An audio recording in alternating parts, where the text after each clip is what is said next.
Hello and welcome guys, स्वागत है आपका एक बार फिर से कॉमर्स की गली में।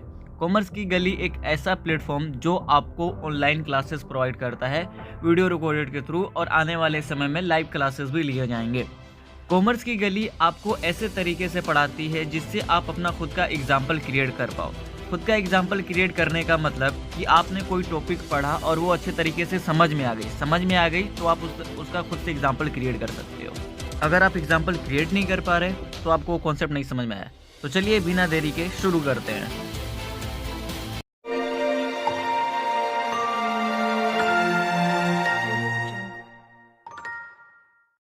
गाइस, आज हम जिस टॉपिक पर डिस्कस करने वाले हैं वो गैर व्यापारिक संस्थान के हिसाब से गैर व्यापारिक संस्थान चैप्टर से बहुत इंपॉर्टेंट चीज है, क्योंकि इसी के वजह से हम अकाउंटिंग ट्रीटमेंट करते हैं गैर व्यापारिक संस्थान के। ठीक है, तो वो मदें कौन कौन सी हैं उन्हें हम बारी बारी से देखते हैं। इससे पहले मैंने सब्सक्रिप्शन के बारे में बता दिया था, डोनेशन के बारे में। जो लोग वो वीडियो अभी तक नहीं देखे हैं जा करके वो देख कर आए। ठीक है, तो स्टार्ट करते हैं। सबसे पहला है दान। क्या चीज? सबसे पहला है दान। दान क्या होता है कि दान कोई कंपनी या फिर कोई व्यक्ति किसी भी एक गैर व्यापारिक संस्थान को दे सकता है। ठीक है, कंपनी या फिर गैर व्यापारिक संस्थान किसके फॉर्म में देता है? उपहार के। वैसे उपहार आप ध्यान में मत रखिए, लेकिन इतना समझिए कि कोई देता है, वो किस किस फॉर्म में दे सकता है? नकद यानी कि कैश के फॉर्म में, या फिर संपत्ति यानी कि एसेट के फॉर्म में। एसेट के फॉर्म में क्या दे सकते हैं? जैसे अगर स्पोर्ट्स क्लब है तो उनको पूरा स्पोर्ट किट दे दिया। ठीक है, कॉलेजेस है तो उनको बुक्स प्रोवाइड कर दिए गए, बेंचेस प्रोवाइड कर दिए गए, टेबल्स कुर्सी ये सारी चीजें प्रोवाइड कर दी गई। मंदिर मस्जिद है तो पूजा का जितना सामग्री होता है मंदिर मस्जिद में जो चीजें लगती हैं वो सारी चीज प्रोवाइड कर दिया, डोनेट कर दिया। ठीक है, तो वो सारी चीजें इसमें आती हैं। क्या क्या? Cash and asset. और ये क्या होता है, जो दान होता है वो बार बार मिलता है। बार बार मिलने का मतलब ये रिकरिंग नेचर का है, यानी कि एक साल के अंदर इसको कई बार दान मिलता है। जाहिर सी बात है कि जो आपकी संस्थान है उसको जब तक कैश नहीं मिलेंगे तब तक वो चलेगा कैसे? ठीक है, तो दान हमेशा 12 महीने में यानी एक साल के अंदर बहुत बार प्राप्त होते हैं, जिसकी वजह से रेकरिंग नेचर हो जाता है। और रेकरिंग नेचर के होने की वजह से ये प्राप्ति और भुगतान खाते के डेबिट पक्ष में, क्या चीज? प्राप्ति और भुगतान खाते के डेबिट पक्ष में यानी रिसीप्ट एंड पेमेंट अकाउंट के डेबिट साइड में लिखा जाता है। दान दरअसल दो प्रकार के होते हैं, एक होता है विशेष दान, एक होता है सामान्य दान।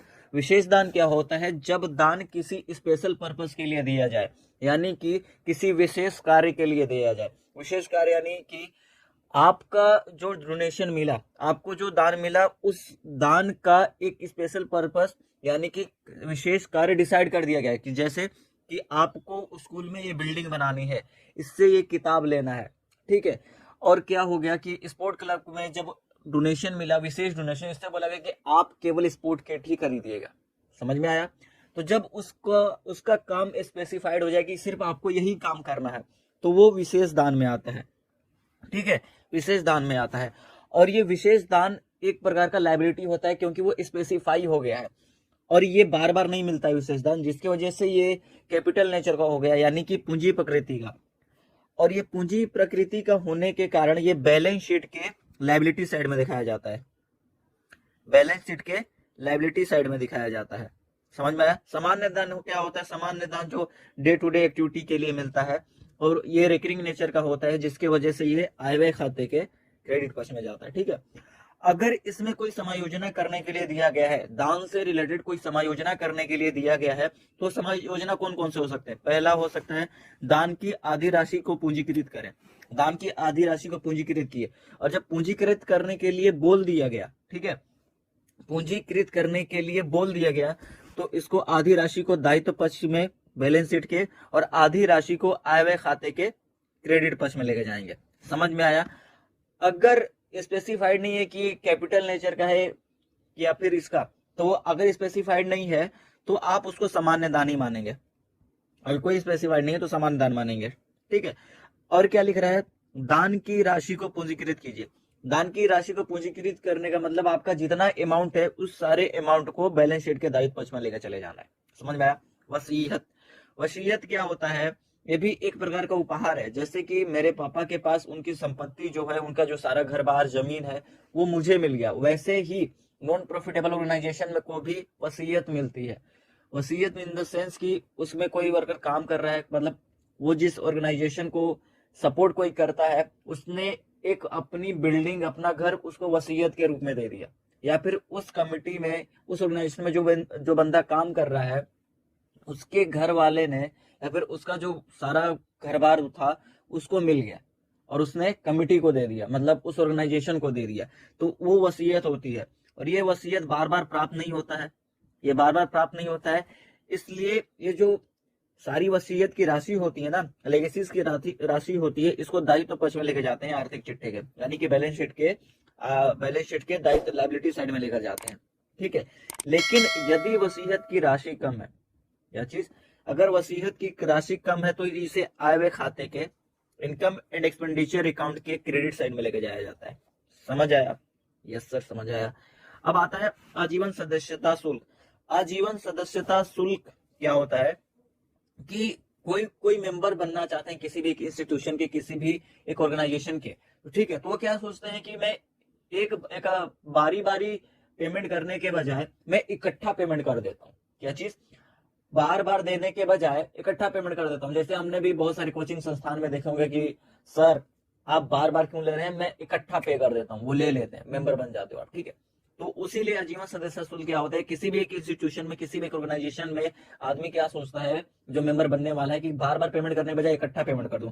और जब ये इकट्ठा पेमेंट करता है तो वो एक ही बार प्राप्त होगा इकट्ठा पेमेंट, यानी कि वो राशि अब बार बार प्राप्त नहीं होगी, बार बार प्राप्त नहीं होगी, जिसकी वजह से ये कैपिटल नेचर का हो गया, पूंजी प्राप्ति माना जाता है जिसकी वजह से, ठीक है। और इसे सीधा पूंजी या सामान्य निधि, पूंजी फंड यानी कैपिटल फंड और ये जनरल फंड, उसमें ट्रांसफर कर लिया जाता है। और ये जनरल फंड, कैपिटल फंड कहाँ जाता है? बैलेंस शीट में। कहाँ जाता है? बैलेंस शीट में। समझ में आया? अब आता है प्रवेश शुल्क, इंटरेस्ट फीस। प्रवेश शुल्क, आजीवन सदस्यता शुल्क देख रहे हैं ना, वो अलग अलग ऑर्गेनाइजेशन के हिसाब से, तो इसमें कंफ्यूज मत होइएगा, क्योंकि प्रवेश शुल्क कहाँ कहाँ लिए जाते हैं, कॉलेजेस में लिए जाते हैं, स्कूल में लिए जाते हैं, ये सारी चीज़ें अलग अलग उसमें लिए जाते हैं, अलग अलग इंस्टीट्यूशन के हिसाब से। आजीवन सदस्यता शुल्क अलग इंस्टीट्यूशन के हिसाब से है, प्रवेश शुल्क अलग इंस्टीट्यूशन के हिसाब से, ठीक है। तो जो प्रवेश शुल्क है वो भी सदस्य बनने के लिए ही लिया जाता है, और ये केवल एक बार ही प्राप्त होता है। क्या चीज़? ये केवल एक बार ही प्राप्त होता है, और ये एक बार प्राप्त होने के कारण कैपिटल नेचर का हुआ, क्योंकि हमने 11th में पढ़ा था कि जो एक बार प्राप्त होता है साल में, यानी कि बार बार प्राप्त होने का चांस नहीं होता, तो उसको हम कैपिटल नेचर का मानते हैं, ठीक है, कैपिटल नेचर का मानते हैं, जिसकी वजह से ये बैलेंस शीट में जाता है। तो इसीलिए प्रवेश शुल्क भी कैपिटल नेचर का आइटम है, यानी कि पूंजी प्रकृति का मद है, जिसके वजह से, क्या चीज़, जिसके वजह से ये सीधा जनरल फंड या फिर कैपिटल फंड, और ये कैपिटल फंड कहाँ जाता है? बैलेंस शीट के लायबिलिटी साइड में, ठीक है। तो ये क्या होता है, ये सीधा पूंजी समान निधि में जमा किया जाता है, और ये कहाँ जाता है? लायबिलिटी साइड के, लायबिलिटी साइड में, बैलेंस शीट के। समझ में आया? बैलेंस शीट में जाता है। पुरानी संपत्ति की बिक्री, अगला है पुरानी संपत्ति की बिक्री, यानी कि जो आपके इंस्टीट्यूशन, आपके ऑर्गेनाइजेशन में पुराने सामान यूज़ हो रहे हैं, ठीक है, जो आपके ऑर्गेनाइजेशन में पुराने सामान यूज़ हो रहे हैं, उनकी बिक्री से जो राशि प्राप्त होती है उसको कहाँ लेकर जाया जाएगा, ये सबसे बड़ा दिक्कत है, ठीक है। तो वो चीज़ भी समझ लो, उसे प्राप्ति और भुगतान खाते के प्राप्ति पक्ष में लेकर जाया जाता है। क्या चीज़? पुरानी संपत्ति की बिक्री से प्राप्तियां उस वर्ष के प्राप्ति और भुगतान खाते में दिखाई जाती है। कहाँ? प्राप्ति पक्ष में दिखाई जाती है, ठीक है। लेकिन अगर इस पर कोई लाभ या हानि हो रहा है, मतलब कि इसको बेचने पर कोई लाभ या हानि हुआ, तो उसे आय व्यय खाते के डेबिट पक्ष में या फिर क्रेडिट पक्ष में लेकर के जाएंगे, ठीक है। अब लाभ कैसे हो रहा है? लाभ, उसका बिक्री मूल्य क्या था, बिक्री मूल्य से उसका खरीद मूल्य यानी कि परचेज प्राइस, यानी फिर पुस्तकीय मूल्य यानी कि बुक वैल्यू को माइनस कर देंगे तो हमारा लाभ आ जाएगा। हानि क्या होगा? आपने कितना में खरीदा था और उसको कितना में बेच दिया, ठीक है। तो वो सारी चीज़ें होती हैं। कभी कभी पुस्तकीय मूल्य भी दिया होता है, तो आपको पुस्तकीय मूल्य से बिक्री मूल्य माइनस करेंगे तो आपका हानि आ जाएगा। उदाहरण के लिए एक देख लीजिए कि किसी एक फर्नीचर का पुस्तकीय मूल्य 800 रुपये था, 800 रुपये पुस्तकीय मूल्य था, और इसे 700 रुपये में बेच दिया गया, यानी कि 800 रुपये मूल था, 700 रुपये बेच दिए गए, यानी कि 100 रुपये का लॉस हुआ अपने को, 100 रुपये का लॉस हुआ। तो इस 700 रुपये की राशि प्राप्ति और भुगतान खाते के प्राप्ति पक्ष में, यानी ये जो 700 रुपये अपने को मिले बेचने पर, इसको प्राप्ति और भुगतान खाते के क्या चीज़, रिसिप्ट एंड पेमेंट अकाउंट के रिसिप्ट साइड में लेकर के जाएंगे। और जो 100 रुपये है ना, ये जो 100 रुपये जो अपने को लॉस हुआ है, इसको कहाँ लेकर जाएंगे, आय व्यय खाते के व्यय पक्ष में लेकर जाएंगे। समझ में आया, व्यय पक्ष में लेकर जाएंगे। और ये जो 800 रुपये की राशि है, मतलब आपने 800 रुपये का फर्नीचर बेचा ना, तो इस 800 रुपये के फर्नीचर को अपन बैलेंस शीट के एसेट साइड में से फर्नीचर के टोटल अमाउंट में से माइनस कर देंगे। क्या चीज़, टोटल अमाउंट में से माइनस कर देंगे, जिससे पूरा सारा ट्रीटमेंट हो जाएगा पुरानी संपत्ति की बिक्री का। पुराने न्यूज़पेपर जो आते हैं और पत्रिकाएं जो आती हैं, उनकी बिक्री से क्या होता है, ठीक है। पेरियोडिकल्स मतलब पत्रिकाएं ही होती हैं, तो इनसे कंफ्यूज मत होइएगा, ठीक है। पुराने समाचारों पत्रों और पेरियोडिकल की बिक्री से भुगतान, ठीक है, सॉरी, बिक्री से प्राप्त धन संगठन के लिए एक आय है। यस, आपका जो आपके ऑर्गेनाइजेशन है उसमें न्यूज़पेपर बहुत इकट्ठे रहते होंगे, ठीक है, इकट्ठे रहते होंगे, और जो सारे पेपर आते हैं उनको भी आप सेल करते हो। हालांकि इसका पैसा कम मिलता है, वो बात अलग है, लेकिन सेल तो करते हो ना। तो ये बार बार सेल होता है, 12 महीने के अंदर इसको कई बार सेल किया जाता है, ठीक है। कई बार सेल करने की वजह से ये रेकरिंग नेचर का हो गया। रेकरिंग नेचर के वजह से इसको आय व्यय खाते के आय पक्ष में, यानी कि इनकम एंड एक्सपेंडिचर अकाउंट के इनकम साइड में दिखाया जाता है।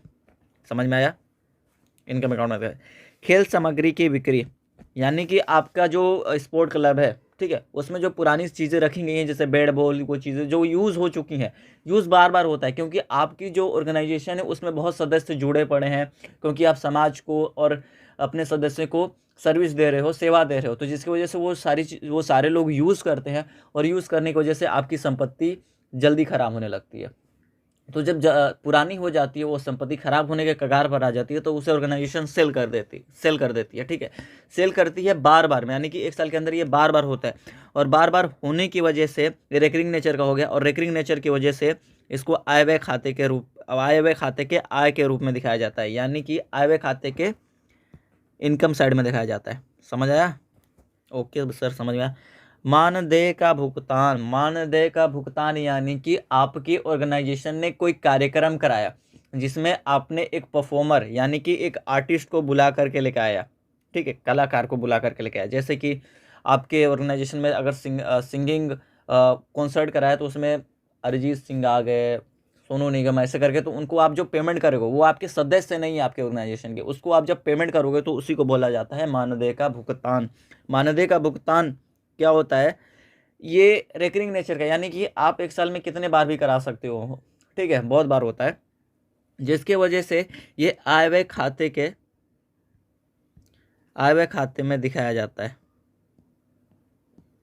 ठीक है, आय व्यय खाते में दिखाया। वैसे भुगतान, वैसे बैलेंस शीट उसका मामला नहीं रहता है, ठीक है, उसका मामला नहीं रहता है, लेकिन इसको बहुत बार किया जाता है।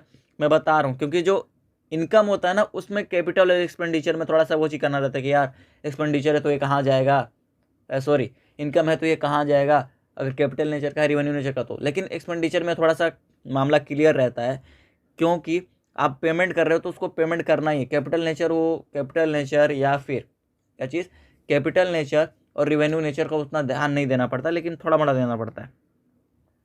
सरकारी अनुदान या सहायता की मतलब जो कॉलेजेस हैं, जो सारे इंस्टीट्यूशंस हैं जो गवर्नमेंट पर बेस्ड होते हैं, मतलब सरकारी स्कूलें हैं, सरकारी हॉस्पिटल्स, कॉलेजेस, ये सारी जो चीज़ें होती हैं वो गवर्नमेंट के पैसे पर बेस्ड होती हैं, यानी कि गवर्नमेंट के आधार पर, सरकारी अनुदान के आधार पर ये सारी चीज़ें चलती हैं, ठीक है।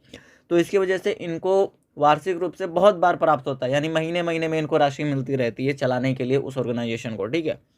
तो उसको चलाने के लिए जो राशि प्राप्त होती है, इसलिए इसको आयकर प्राप्ति माना जाता है। आयकर प्राप्ति मानने की वजह से आय व्यय खाते के आय पक्ष में लिखा जाता है, ठीक है।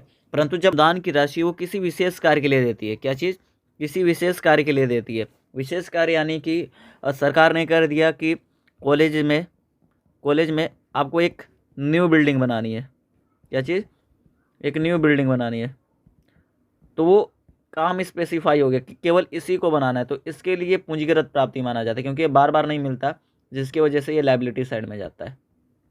ठीक है, लायबिलिटी साइड में चला जाता है। तो गाइस आज का ये वीडियो यहीं ख़त्म करते हैं। आने वाले में हम अकाउंटिंग ट्रीटमेंट करेंगे किसका, एनपीओ का। Okay, take care, bye bye.